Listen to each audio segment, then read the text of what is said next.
독감 확산이 심각한 수준입니다. 8년 만에 최대 규모 유행세인데 일부에서는 독감 치료제 품귀 현상까지 발생하고 있습니다. 박명선 기자가 보도합니다. 주말 내내 환자들로 북적이는 경남 창원의 한 아동병원입니다. 대다수가 독감 의심 환자들입니다. 7살에서 18살 사이 소아청소년들을 중심으로 독감이 급증세입니다. 지난달 말 기준 외래 환자 1000명당 독감 의심 환자가 73.9명에 이릅니다. 3주 만에 10배 이상 늘어난 수치로 지난 2016년 이후 8년 만에 최대치입니다.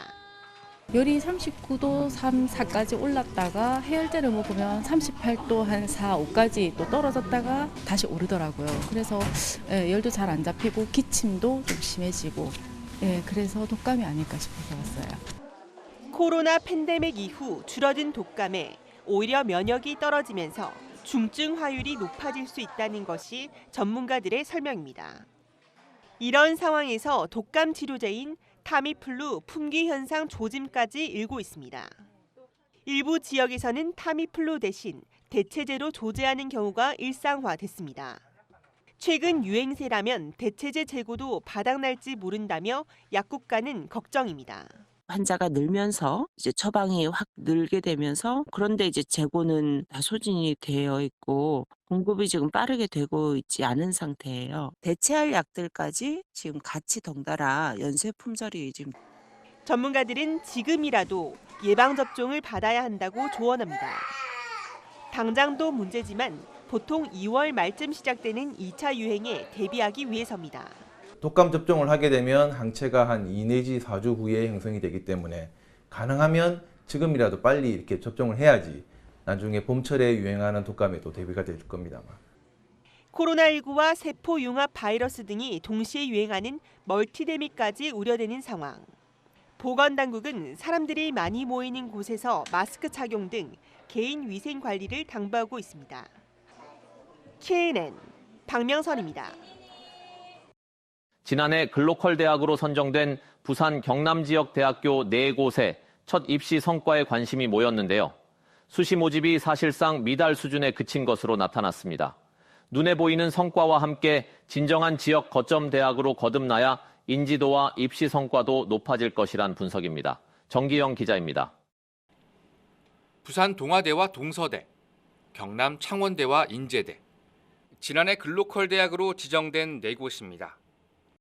지정 뒤 첫 입시, 순풍이 기대됐습니다. 소폭 상승했지만 수시 모집 경쟁률은 4곳 모두 6대1 미만입니다. 6번까지 쓸 수 있는 수시의 특성상 사실상 미달입니다. 동서대는 오히려 하락했습니다. 특성화 지원에 나설 몇몇 학과의 인기는 높아졌지만 전체 학교 인지도와 입시 상승을 이끌지는 못했습니다. 정원 내 경쟁률이 지난해보다 0.5포인트 상승하였으며 올해 신설된 우주항공공학부 같은 경우에는 13.6대 1이라는 높은 경쟁률을 보였습니다. 2023년에 선정된 부산대와 경상국립대도 큰 차이를 보이지 못했습니다. 각 대학은 정시 모집에 또 한 번 힘을 모읍니다. 전반적으로 학생들을 위한 다양한 혜택들이 마련되며 특히 우주항공대학의 경우에는 모든 신입생에게 등록금과 기숙사비가 전액 지원. 글로컬 대학은 교육부로부터 5년 동안 1,000억 원을 지원받습니다. 아직은 도입 초반으로 뚜렷한 성과를 보이지 못하고 있습니다. 글로컬 대학이라고 이름은 나고 있지만은 과연 학생들이 글로컬 대학을 느끼고 있냐면 전혀 못 느끼거든요. 입시 결과로 나타나기 위해서는 시간이 많이 걸릴 겁니다. 수도권 집중과 인구 감소 속에서 실질적인 성과를 내지 못하면 예산 낭비로 전락할 거란 우려가 나옵니다. 지자체의 적극적인 지원은 물론 기업들의 공동 연구와 취업시장 확대 같은 움직임이 함께해야 지역 거점 대학 만들기라는 글로컬 대학의 목표를 달성할 수 있을 것입니다. KNN 정기영입니다. 탄핵 정국이 장기화되면서 임기가 끝난 금융 공공기관장의 인선 작업이 지연되고 있습니다. 공백이 길어질수록 역점 사업 추진에 차질을 빚을 수 있다는 우려도 제기되고 있습니다. 김동환 기자가 보도합니다. 한국자산관리공사 캠코의 권남주 사장 임기는 이달 17일까지입니다. 지난해 11월 임원 추진위원회가 구성된 지 얼마 지나지 않아 계엄과 탄핵 정국이 시작되며 인선 절차는 올 스톱됐습니다. 캠코 사장은 대통령이 최종 임명하는데 권한대행 체제에서 사장 선임을 기대하기는 쉽지 않아 보입니다. 지난해에 이어 부동산 프로젝트 파이낸싱 정상화 추진과 올해 가계와 기업의 취약 부문 지원 등의 과제가 많습니다.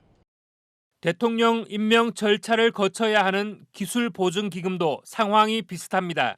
지난해 11월 3년 임기의 김종호 현 이사장의 임기가 끝난 뒤 새 이사장 선임은 답보 상태에 빠졌습니다. 두 기관 모두 신임 기관장 선임까지 현 대표 체제가 유지되지만 후임 확정이 장기간 지연될 경우 사업 추진 동력을 잃을 우려도 제기되고 있습니다.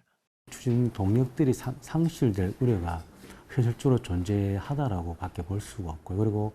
그리고 그런 부분들이 생김으로 인해서 또 내부적인 인사에 대해서도 실질적으로 영향을 미치기 때문에 지난해 금융기회발전 특구로 지정된 부산은 올해 국제금융 허브로의 도약을 꿈꾸고 있고 그 가운데는 국제금융센터가 자리하고 있습니다. 핵심 공공금융기관들의 리더십 공백은 해당 기관들뿐 아니라 부산시의 구상에도 차질을 미칠 수 있다는 우려가 나옵니다. 정치적 영향을 많이 받는 이른바 낙하산 인사보다 내부 승진을 늘려 외부 영향을 최소화하는 시스템을 마련해야 한다는 지적도 일고 있습니다. KNN 김동환입니다. 오늘 오전 9시쯤 경남 남해군 항촌항 인근 낚싯배에서 불이 났습니다. 이 불로배가 모두 타 침몰하고 선장이 가벼운 화상을 입었지만 배에 타고 있던 4명은 인근 어선에 구조됐습니다. 해경은 부탄가스가 폭발했다는 선장 진술을 토대로 정확한 경위를 조사하고 있습니다. 어제 저녁 6시 반쯤 경남 욕지도 남쪽 34km 해상을 지나던 몰타 선적 4만 톤급 벌크선에서 응급 환자가 발생해 해경이 구조했습니다. 필리핀 국적선원 A씨가 10여 미터 높이 화물창에서 떨어졌다는 신고를 받은 해경은 헬기와 함정을 보내 A씨를 부산대 병원으로 옮겼습니다. 다행히 A씨는 생명에는 지장이 없는 것으로 알려졌습니다.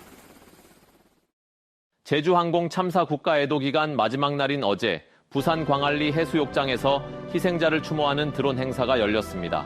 어제 행사에선 드론 700대가 온 마음을 다해 애도의 뜻을 전합니다. 등의 문구와 함께 국화와 나비 등 희생자를 추모하는 이미지를 연출했습니다. 앞서 수영구는 지난달 31일 예정됐던 드론 카운트다운 특별 공연을 취소한 바 있습니다.